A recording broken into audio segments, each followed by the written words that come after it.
Alex.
Bueno, nuevamente buenos días. Una vez más agradeciendo a la Escuela ESIEP para continuar esta ponencia. Eh, bueno, ya estamos en la segunda parte del módulo 3 relacionado al procedimiento de selección. La anterior clase ya habíamos revisado las competencias, las responsabilidades que tenían los órganos eh, que se encargaban de conducir los procedimientos de selección, tanto el órgano de contrataciones de la entidad como el comité de selección. Ambos tienen sus respectivas competencias, ambos tienen algunos procedimientos de selección a su cargo y lo conducen de acuerdo a esas funciones que la misma norma les asigna. Asimismo, también hemos revisado los sistemas de contratación, por relación de ítem, paquete, a suma alzada, precios unitarios, que inclusive las diapositivas la hice llegar por intermedio del representante de la escuela para conocimiento de ustedes y para que lo exploten. Asimismo, agregué pues, las directivas que regulan la formulación del plan anual de contrataciones, en qué caso se modifica, cómo formular un título, un resumen ejecutivo, ahí lo pueden encontrar.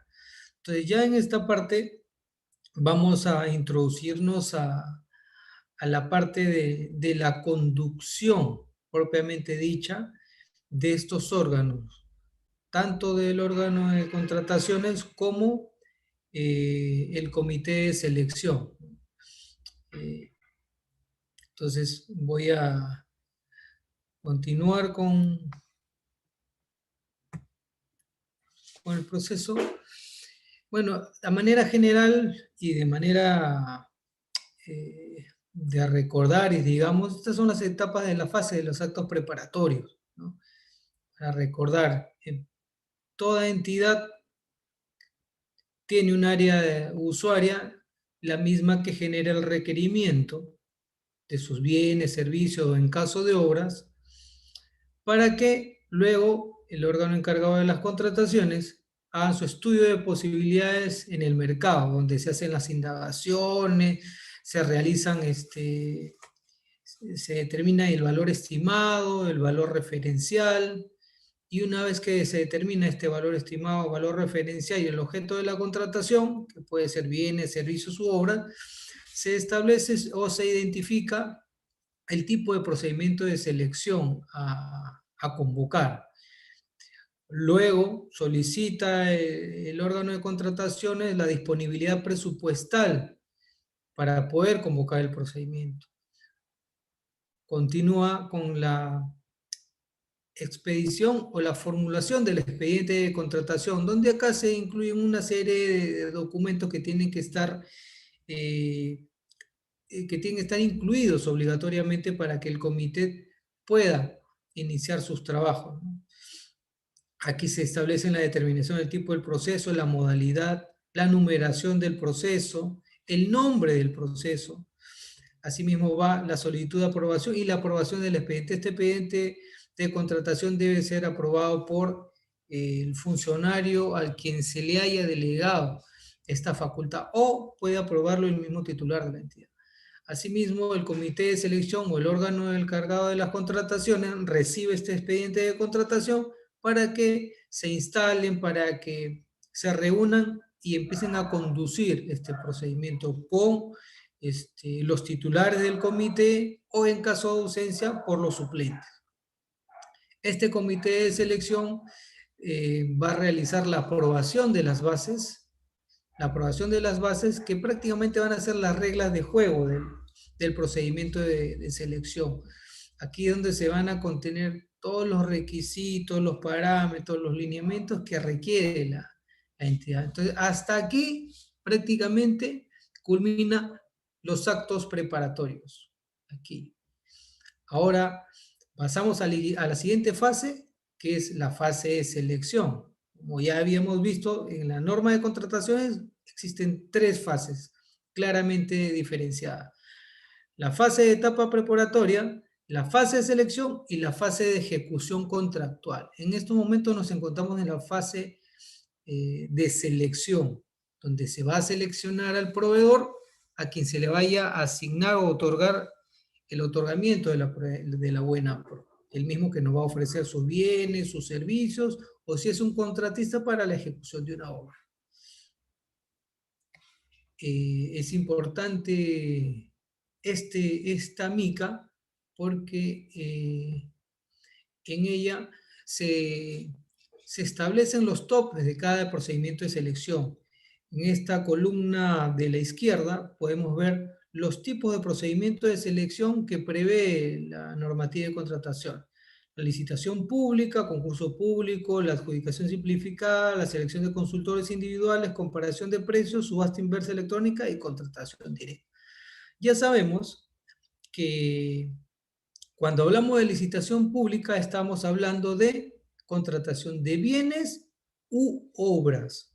En este caso acá establece el parámetro donde se puede conducir o convocar una licitación pública siempre y cuando el bien o el valor estimado se encuentre dentro de los parámetros desde 400 hasta 400.000 soles. ¿Ya? Igual o mayor a 400.000 soles. Igual o mayor a 400.000 soles en caso de bienes. Y para obras tiene que ser igual o mayor a 1.800.000 soles. Es decir, que luego del estudio de mercado, donde se haya determinado el monto que es igual o mayor a 400.000 soles para caso de bienes, el tipo de procedimiento a aplicar es la licitación pública. Y cuando la obra tenga un monto, un valor referencial igual o mayor a 1.800.000 soles, se realizará una licitación pública.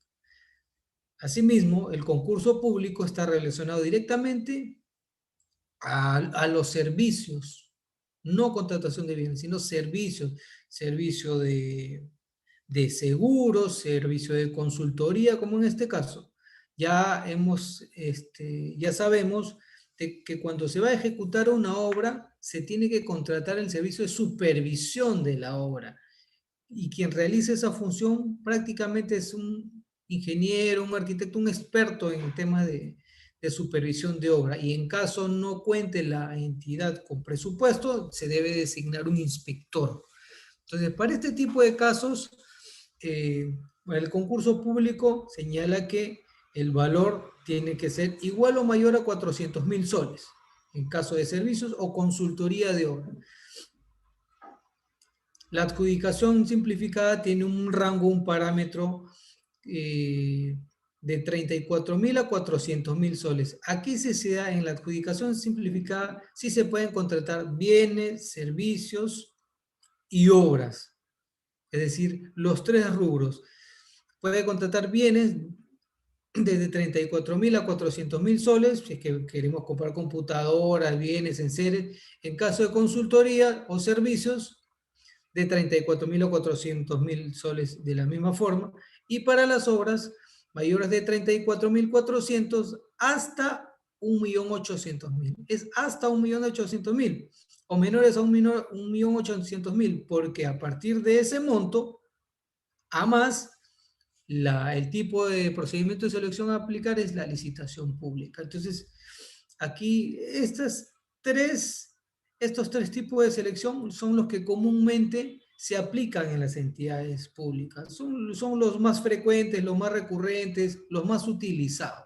En el caso de selección de consultores individuales, la verdad que se ve muy poco, no he tenido muchos casos donde se contrata en selección de consultores individuales, pero básicamente están relacionados a la contratación de profesionales para que cumplan con presentar algún entregable, algún aspecto técnico cuando la entidad adolece de un profesional de esta naturaleza. De repente para que formule los planes, el plan operativo institucional, el plan estratégico institucional. Entonces, a veces no hay funcionarios que tengan el expertise para formular ese tipo de documentación. Técnica ciertamente, pero entonces, en esos casos se puede realizar este tipo de selección, de contratación, tipo de procedimiento de selección.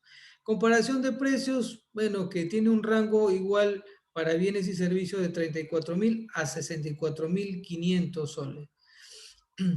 Esta comparación de precios ya hay unas tablas establecidas que también son poco frecuentes. Algunas entidades sí lo aplican, pero esto sí merece mayor atención en otra clase. Igualmente la subasta inversa electrónica de 34.000 a partir de 34.400 soles para caso de bienes y para caso de servicios de la misma forma. Para la contratación directa, ciertamente más aplicada hoy en día, en estos tiempos de pandemia, también se aplican para bienes, servicios y obras, y cuyo parámetro es a partir de 34.400 soles para bienes, servicios y obras. Entonces, ya conocemos los topes, ya sabemos cuáles son los tipos de procedimiento de selección para que tengan conocimiento. Esto es importante que lo conozcan, este cuadro, porque ya sepan diferenciar, dependiendo a la cuantía o al monto, qué tipo de procedimiento de selección voy a aplicar, si es un bien, licitación pública o adjudicación simplificada, si es un servicio o un concurso público, y dependiendo los rangos. Entonces, esta es una mica donde todos los órganos de contrataciones tienen religiosamente o se lo saben de memoria inclusive. Tanto es el origen del trabajo que ya se lo saben de memoria. Ya sabemos que todo procedimiento de selección tiene que tener un sustento, que debe de formularse los documentos de procedimiento de selección, que antes se le denominaban bases, igual se lo siguen llamando. Entonces, es necesario que el órgano encargado de la contratación, el comité de selección, según corresponda, elabore los documentos del procedimiento de selección a su cargo, como los tiene, utilizando obligatoriamente los documentos estándar que aprueba el OCE y la información técnica y económica contenida en el expediente de contratación. Es decir, el OCE ya tiene aprobado unas bases estándar para diferentes tipos de procedimiento de selección, donde son de cumplimiento obligatorio o por el comité de selección o por el órgano encargado de las contrataciones. ¿Dónde encuentran estas bases? Las encuentran en la plataforma del SEACE. De ahí ustedes bajan las bases estandarizadas, aprobadas, para que puedan ser aplicadas en los tipos de procedimientos de selección que vayan a convocar. Asimismo, las bases son visadas todas sus páginas por el comité y son aprobadas por el funcionario responsable a quien se le haya delegado esta facultad, o de lo contrario por el titular de la entidad. El contenido mínimo de las bases, de acuerdo a una licitación pública o una adjudicación simplificada, que son las más recurrentes, y en caso de la licitación pública es la más completa, donde se llevan todos los pasos del procedimiento de selección, es por eso que cito. ¿Qué es lo que contiene o que debe contener las bases mínimamente? La denominación del objeto de la contratación. ¿Qué es lo que vamos a contratar? Un bien, un servicio, ejecutar una obra. Asimismo, las especificaciones técnicas para el caso de bienes, los términos de referencia para el caso de servicios. O sea, cuando hablamos de bienes, tenemos que hablar de especificaciones técnicas. Cuando hablamos de contratación de servicios, de seguro, de mantenimiento de software, etcétera, tenemos que hablar de términos de referencia. Cuando hablamos de la contratación de una determinada tipo que haya sido aprobado, tenemos la ficha de homologación, que está debidamente aprobada por el titular de la entidad. Cuando vayamos a ejecutar una obra, se tiene que contar con el expediente técnico de obra viable.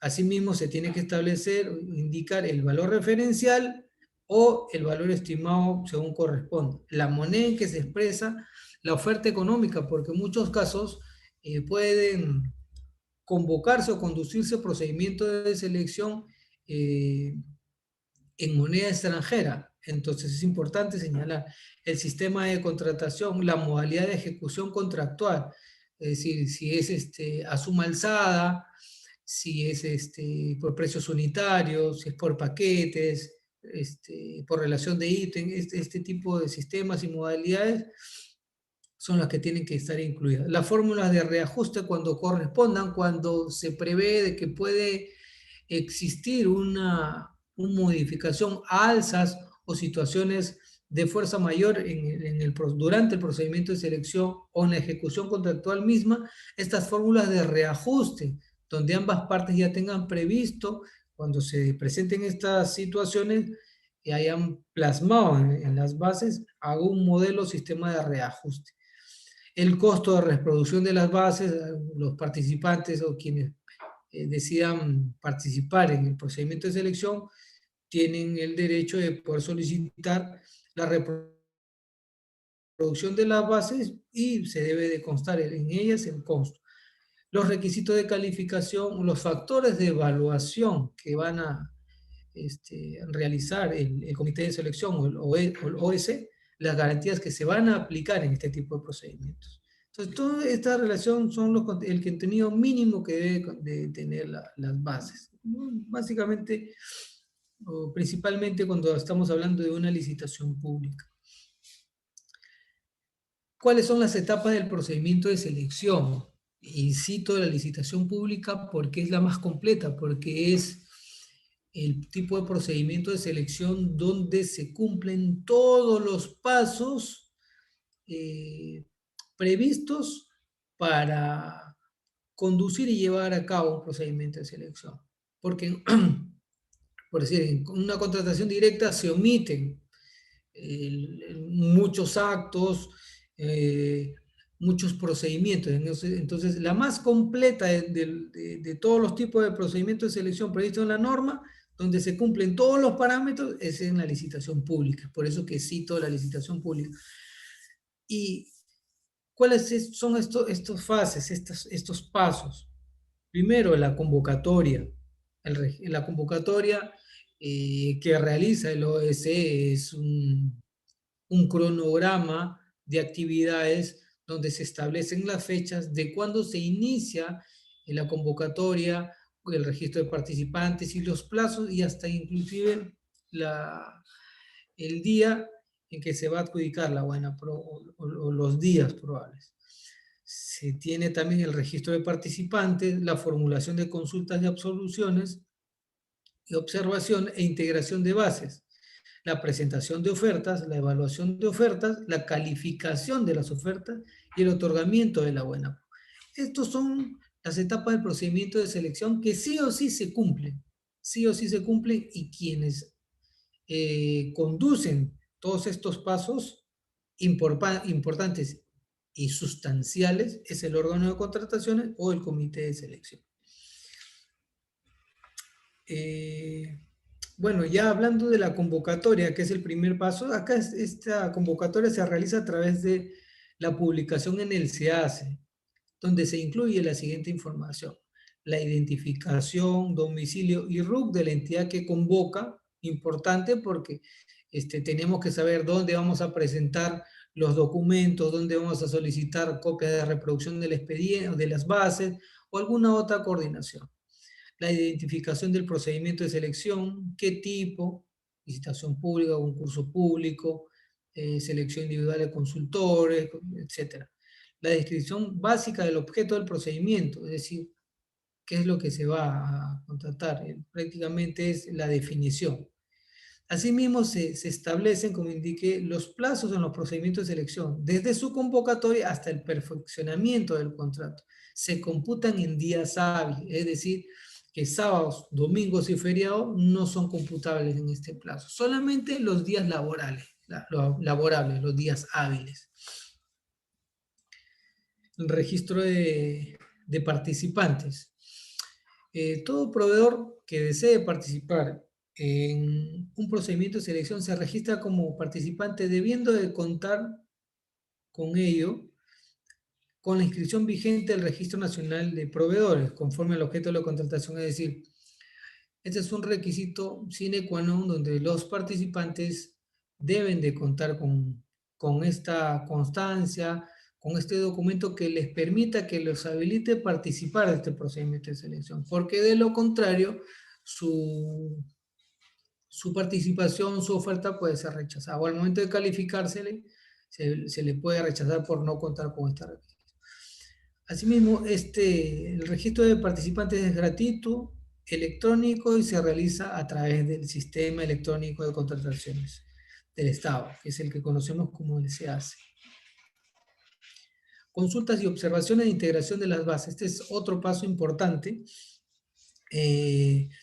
Y aquí es donde se dan todas las consultas cuando se trata de aclarar algún aspecto de la contratación en cualquier extremo de la base.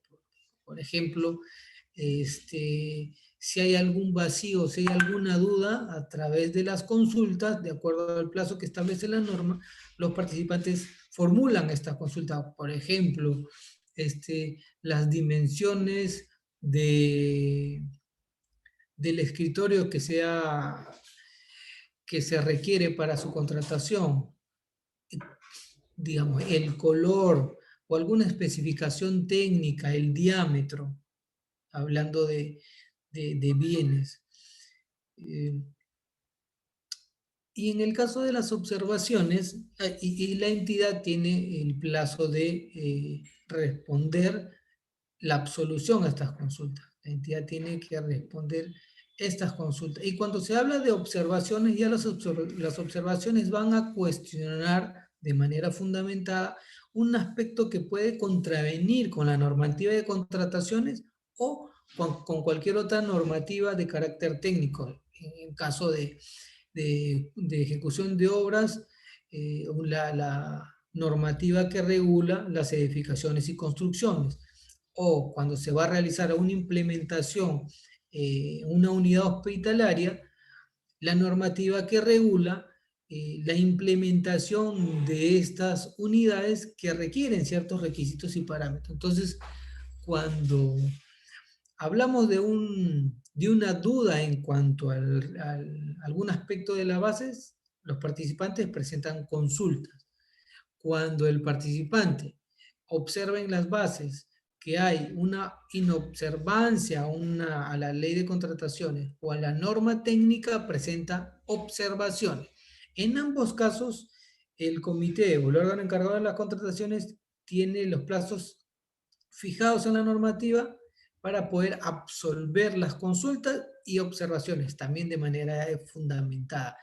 Esto hay que tener muy claro que tiene que registrarse en el SEACE y el responsable tiene que verificar que lo que está registrando sea consecuente con las consultas y observaciones, porque se han dado casos de que cuando se responden o se absuelven estas consultas y observaciones, al momento de registrar en el SEACE, no se registran la totalidad de las consultas o no se registran la totalidad de observaciones.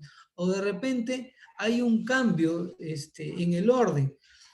Primero en el formato que presentan, incluyen la absolución de observaciones y seguidamente la de consulta. Entonces hay una incongruencia que puede llamar algún vicio o error. Entonces, cuando suceden ese tipo de cosas, ya hay un error de por sí en el registro. ¿Y qué es lo que hace el área de contrataciones? Ya en la práctica lo vemos, que tiene que retrotraer el procedimiento hasta la etapa en que se comete el vicio para poder corregir. Si es que ha habido un error, se tiene que retrotraer para volver a registrar. Entonces, una vez que se presentan estas consultas de observaciones, el plazo para ser absuelto es, perdón, para presentar estas consultas de observaciones se presentan en el plazo no menor de 10 días hábiles contados desde el día siguiente de la convocatoria. Es decir, que a partir del día siguiente de la convocatoria, los participantes tienen 10 días para presentar las consultas y observaciones respecto a las bases.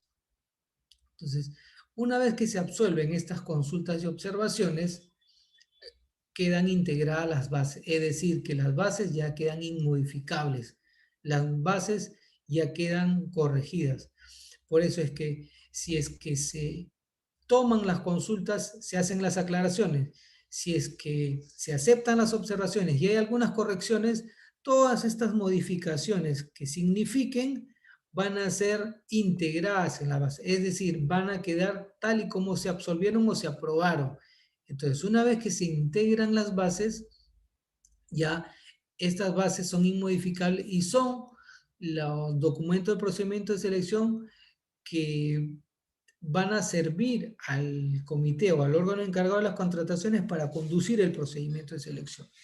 Ahora, en caso de que las consultas o absoluciones eh, eh, respondidas por el comité o el órgano encargado de las contrataciones no son de satisfacción del participante, el participante tiene el derecho de elevar sus consultas y observaciones al OCE para que éste, dentro del plazo previsto, emita un pronunciamiento al respecto. O le da la razón a la entidad o le da la razón al participante. Entonces, el plazo que tiene el OCE es de 12 días hábiles, en donde hace una evaluación de estas consultas y observaciones y según los lineamientos que conoce, realizan de oficio la integración de la corrección y la integración de las bases. Para que, una vez que quede finiquitado, el comité o el órgano encargado de las contrataciones continúe el procedimiento de selección. Asimismo, este comité tiene que realizar la calificación y para ello hay unos requisitos que se tienen que observar. Uno de los 4 requisitos es la capacidad legal, es decir, que el participante tiene que contar con la representación legal de la empresa, del contratista, presentar su vigencia de poder emitida por los registros públicos. Asimismo, la capacidad técnica y profesional básicamente está relacionada cuando se trata de equipamiento estratégico, infraestructura estratégica, así como la experiencia del personal clave. Es decir, tiene que contar su personal con una experiencia y un perfil para el objeto de la contratación, para que pueda desarrollar. Asimismo, otro requisito es la experiencia del postor en la especialidad. El comité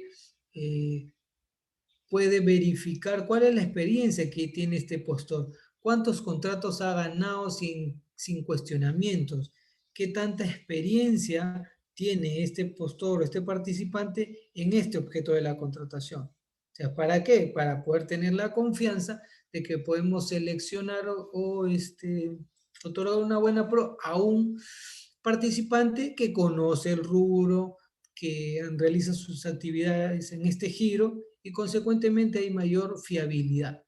Asimismo, determinar la solvencia económica. Esto normalmente aplicable en las licitaciones públicas o cuando se trata de ejecución de obras. ¿Por qué? Porque si bien es cierto, la normativa de contrataciones eh, establece algunas facilidades que se le brindan a un contratista, como por ejemplo el pago adelantado o el adelanto de materiales.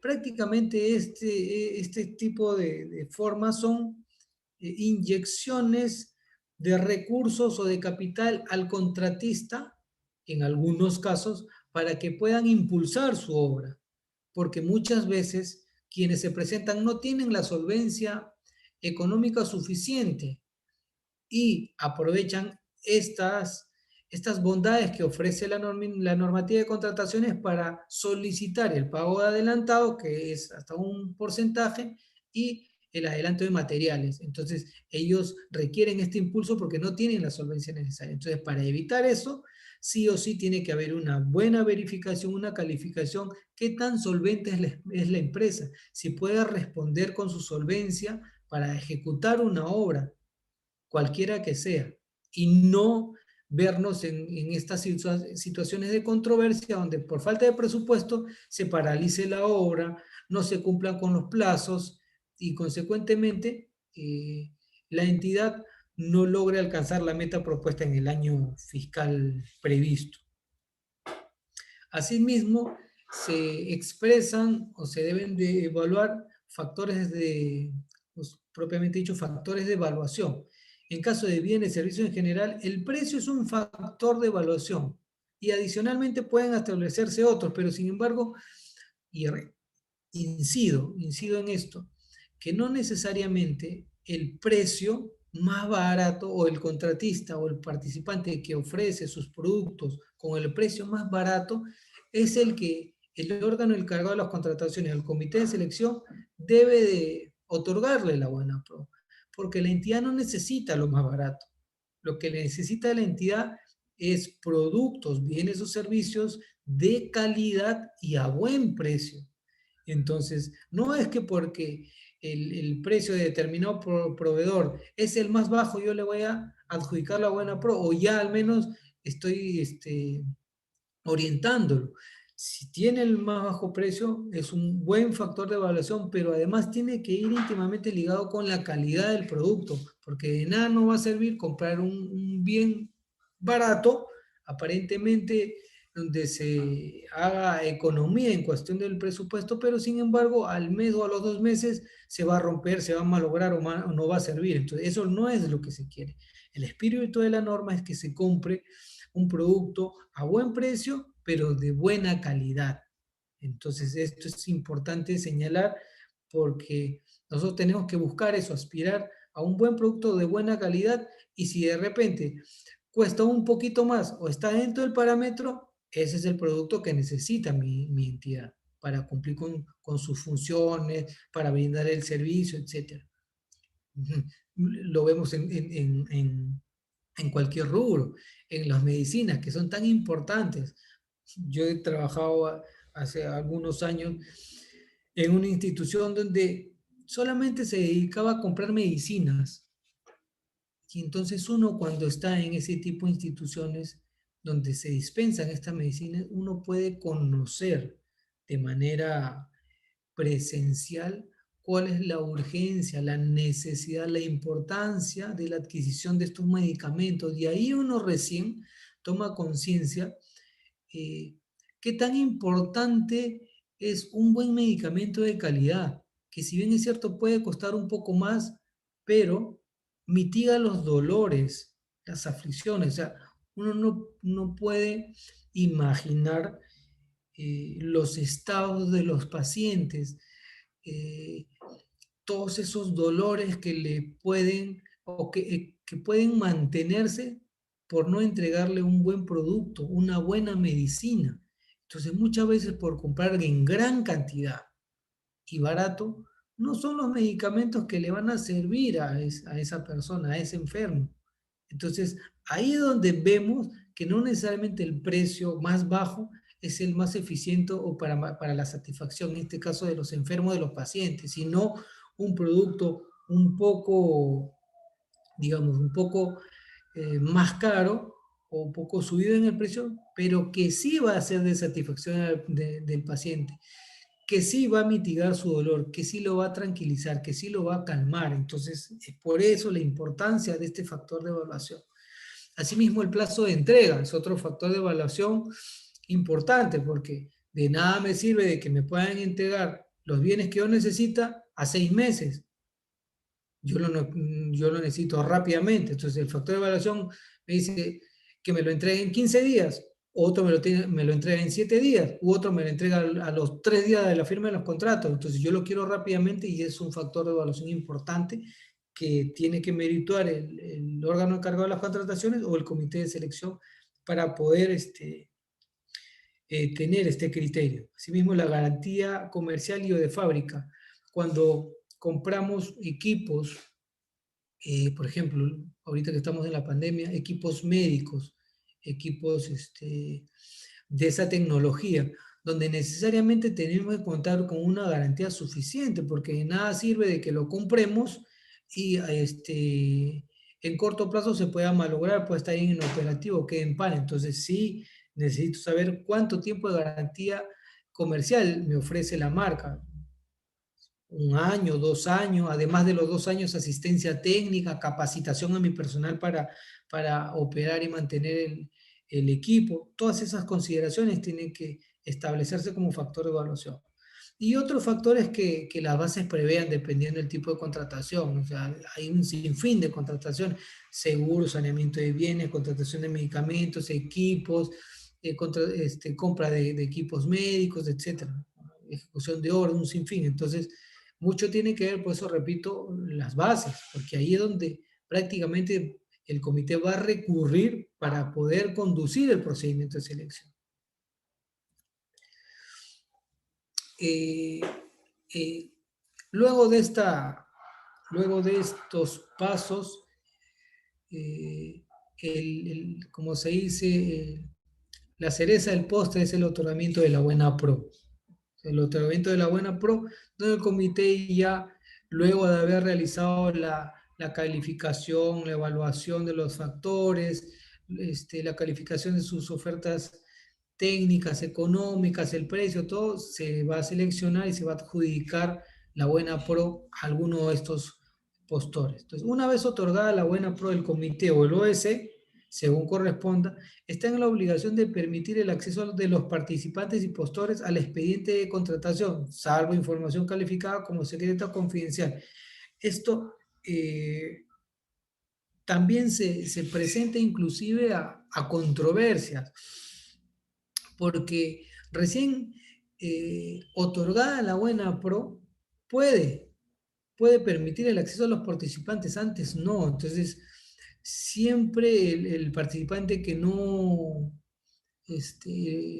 logró que se le adjudique la buena pro, simplemente no fue ganador, está cuestionando, siempre buscaría la entidad, a veces hasta presentan anónimos y tratan como sea al día siguiente de obtener el acceso al expediente. Entonces, como estamos en una entidad pública, lamentablemente esas gestiones no son rápidas, hay un procedimiento, hay una mesa de partes, hay unos plazos para responder, entonces, pero sin embargo se prestan a, a cuestionar, inclusive a denunciar que hay orientación en la contratación o que se ha preferido a tal o cual contratista por X motivo. Entonces, hay que tener también cuidado, ¿no? Se deben de tener clara los pasos, si es que se puede, poder regular a través de una directiva esta particularidad, sería recomendable para que no tengan ningún tipo de inconveniente. El otorgamiento de la buena pro se publica a través del SEAS el mismo día de su realización bajo responsabilidad del comité o el OS, debiendo incluir el acta y el cuadro corporativo. Es decir, los documentos mediante el cual se consta o acredita el por qué se le adjudicó la buena pro. Ahí en este cuadro comparativo se va a establecer quién ocupó el primer, el segundo lugar, cuál es el porcentaje que le dieron según los factores de evaluación y por qué se le adjudicó la buena pro a este postor. Entonces, prácticamente es la ruta, el documento que consta, cuál ha sido la evaluación y el motivo que ha tenido el comité de selección o el OS para otorgar la buena pro al contratista o al proveedor, o al postor en todo caso. Este es otro aspecto importante. Una vez que se adjudica la buena pro, se otorga la buena pro, tiene que transcurrir un plazo para que se consienta la buena pro. Este consentimiento de la buena pro tiene un efecto eminentemente de celeridad legal, técnico, porque si un otorgamiento de la buena pro es apelado por alguno de los participantes que tenga interés y que tenga el derecho inclusive de apelarlo, entonces ya entraríamos en la dilación en el tiempo donde tiene que haber un pronunciamiento de la entidad para poder determinar o declararle procedente o no su apelación. Entonces ya se dilata el tiempo. Entonces ya no se pueden llegar a los plazos como había previsto la entidad. Cuando se hayan presentado dos o más ofertas, el consentimiento se produce a los 8 días hábiles de la notificación. Es decir, una vez que se notifique la adjudicación o el otorgamiento de la buena prueba en el SEACE, tiene que transcurrir 8 días sin que alguno de los postores haya presentado algún recurso de apelación para que quede consentida. Si dentro de los 8 días no hay recurso, entonces la buena pro quedó consentida. Y una vez que quede consentida, se remiten todos los documentos al órgano encargado de las contrataciones para que realice todos los actos administrativos para formalizar el contrato. Para el caso de la adjudicación simplificada, la selección de consultores individuales y comparación de precios, el plazo es de 5 días para que se pueda consentir la buena pro. O sea, hay diferencias en cada tipo de procedimientos, pero básicamente el margen es de 8 días a 5 días, donde se tiene que esperar para que ningún participante o postor impugne la buena pro y por lo tanto se lleve a cabo dentro de los cauces normales. En caso que se haya presentado una sola oferta, el consentimiento de la buena pro se produce el mismo día de la notificación desde su otorgamiento. Es decir, si es que solamente quedó una sola propuesta o oferta válida y ha cumplido con los requisitos y el comité, luego de la verificación, prevé y determina que se le adjudique la buena prueba, en el mismo día de la notificación de su otorgamiento ha quedado consentido. Asimismo, queda consentida la buena pro. Una vez consentida la buena pro, el comité o el órgano encargado remite el expediente al órgano encargado de las contrataciones para la formalización del contrato. Es decir, ahí ya el órgano encargado de las contrataciones va a comunicar al contratista dentro del plazo para que presente los documentos necesarios para firmar el contrato.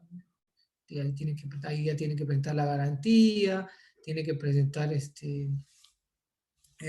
todos los documentos, su RUC, todos los documentos necesarios para formalizar el contrato dentro del plazo, para que una vez que se firme el contrato ya entremos en la siguiente etapa. La siguiente etapa es la de ejecución contractual. Normalmente es donde vienen las controversias.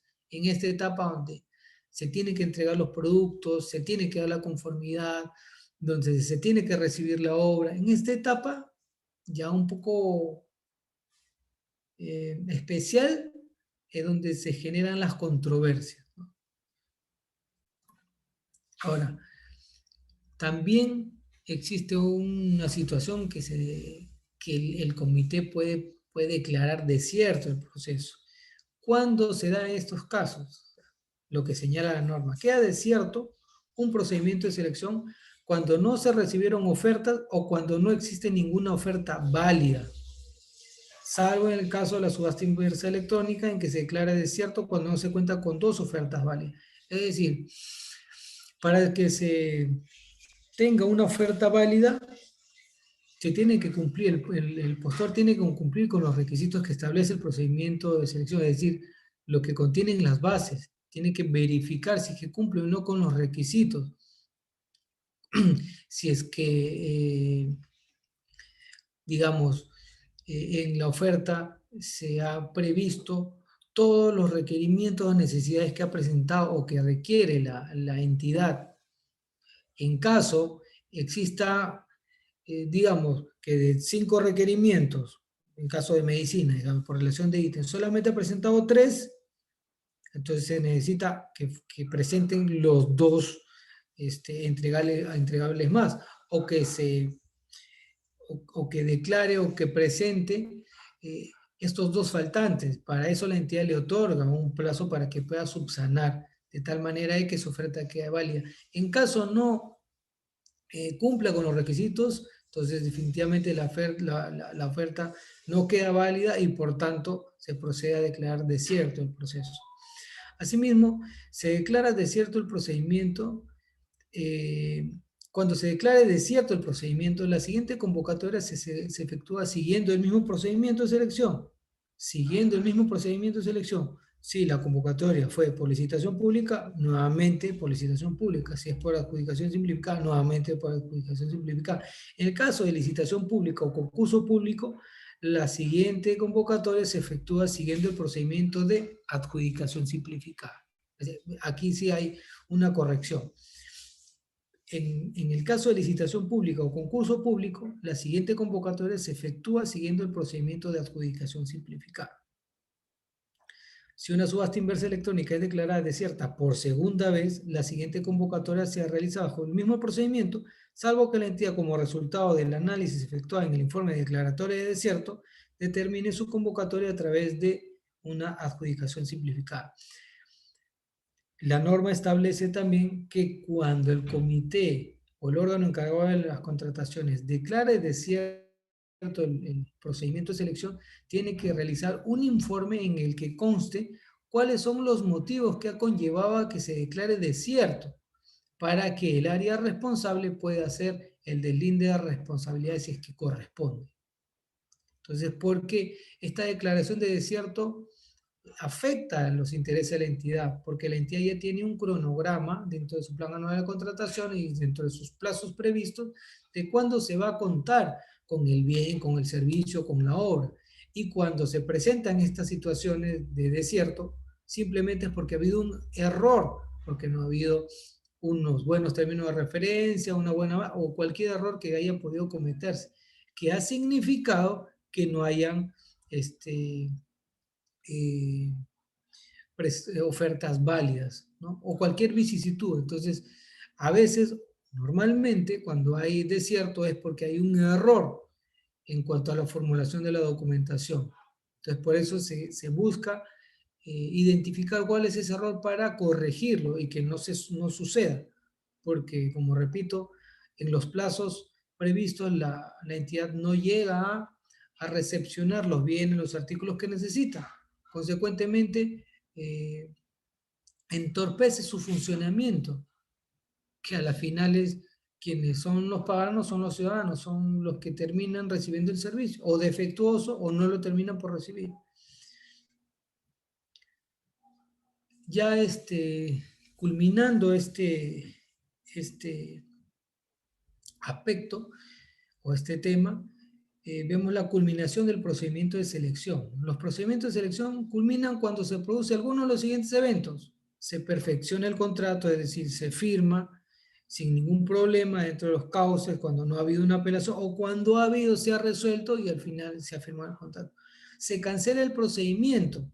Se cancela el procedimiento por algunas razones de fuerza mayor o caso fortuito, donde puede, eh, digamos, haber disminuido el procedimiento asignado a la entidad. Entonces, por falta de presupuesto, se puede cancelar el procedimiento. O de repente por un cambio de meta. No llega una gestión como ahora. Llega un ministerio, llega otro ministro, hay un cambio en las metas de la entidad. Entonces, por un tema de ya responsabilidad de la entidad, puede dejarse sin efecto el otorgamiento de una buena pro, por causa imputable en este caso a la entidad. Ya con todos con estos pasos que hemos advertido, hemos analizado, prácticamente culmina esta segunda etapa de la normativa de contrataciones referidos a la selección, a, a la fase de selección, ¿no? Nuevamente, ya ha habido en esta etapa, tiene que haber unas bases aprobadas, tiene que haber una convocatoria, el registro de participantes, la absolución de consultas y observaciones, la integración de las bases. Una vez que las bases están integradas, sigue el procedimiento de selección, vienen ya los aspectos de calificación, de evaluación de la propuesta técnica económica, y una vez evaluada la propuesta técnica económica, según eh, el precio, el factor de evaluación, que lo entreguen más rápido, con una buena garantía comercial y de buena calidad, se otorga la buena pro, la misma que registra en el SEACE, para conocimiento y notificación de todos los postores, y una vez que se adjudica o otorga la buena pro, se remite el expediente de contratación al área de contrataciones para que a su vez realice todas las acciones administrativas que finalicen en la formalización del contrato. De esta manera culmina esta fase del procedimiento de selección. De esta manera se cierra esta fase y continuamos en la siguiente etapa, que es la ejecución contractual.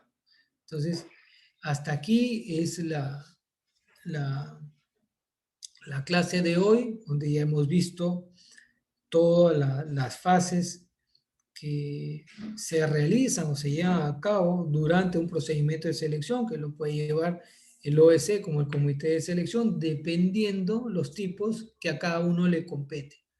Entonces, luego de ello, ya queda listo el procedimiento de selección para la firma del contrato. La firma del contrato prácticamente es el último acto en donde se culmina esta fase del procedimiento de selección. Con el otorgamiento de la buena pro, se selecciona el postor, al ganador de la buena pro y quien nos va a proveer de bienes, servicios, obras, artículos, enseres, material de escritorio, etcétera, al funcionamiento de la entidad. Hasta aquí prácticamente sería la última fase, y hasta aquí sería nuestra charla. Ya hemos avanzado todos estos aspectos, espero yo, de manera puntual en algunos aspectos, habiendo enfatizado en otros, como son las contrataciones directas, tengan mucho celo cuando estén realizando contrataciones directas.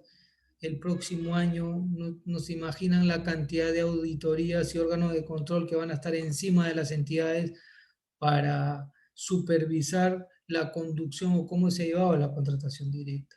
Ya tenemos conocimiento de que el próximo año prácticamente va a ser un año muy acelerado para los órganos de control en cuanto a la supervisión de las contrataciones directas. Tengan mucho celo en eso, formulen adecuadamente y correctamente los informes técnicos, traten de cumplir o desarrollar todos los requisitos que prevé la norma para poder declarar viable o para poder convocar una contratación directa.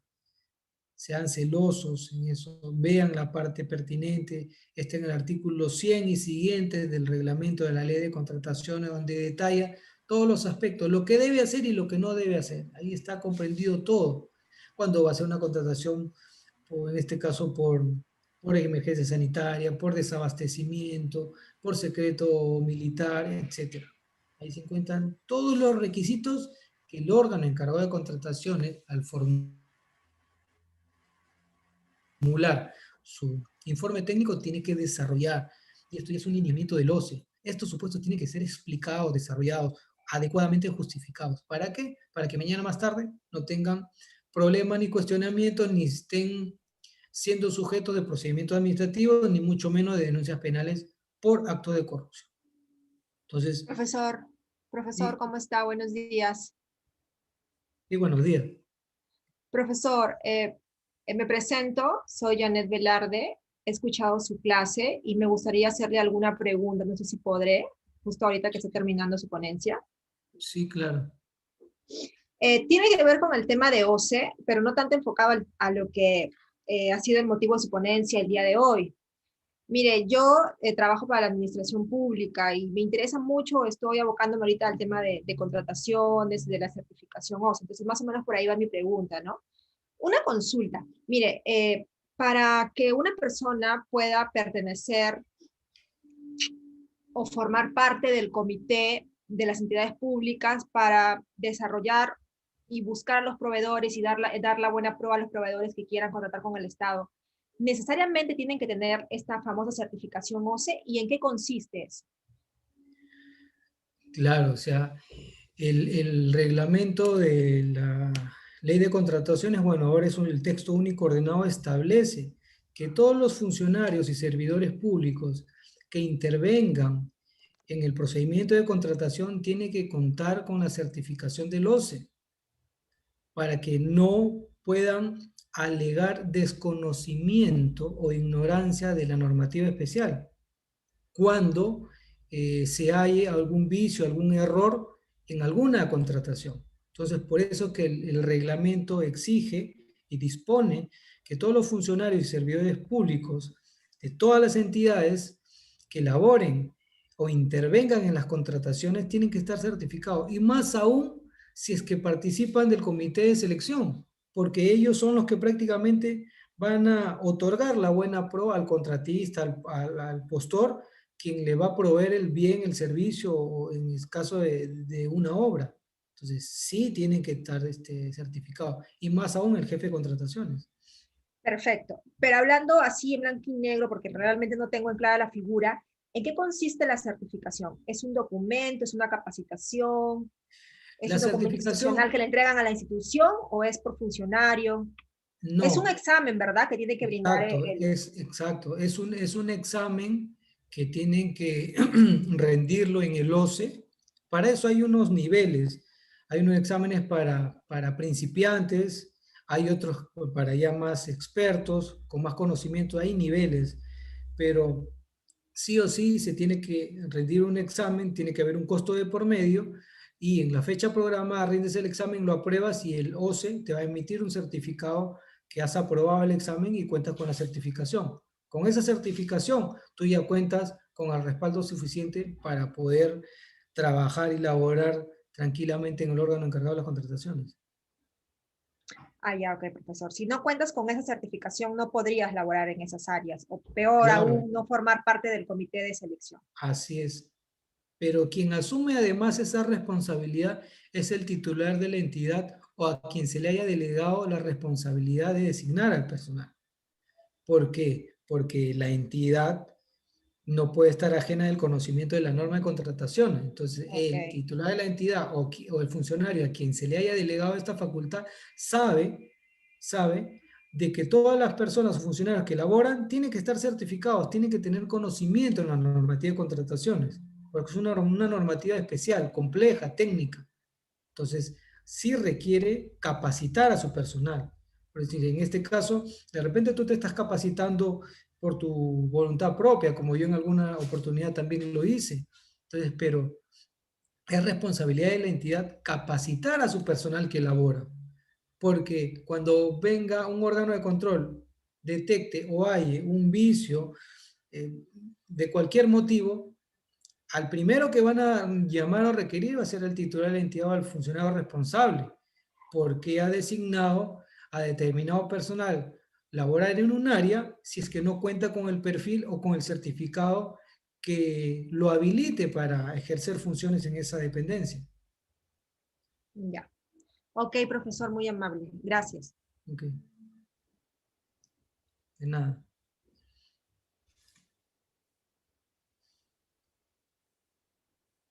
Bueno, no sé si habrá otra consulta o duda al respecto.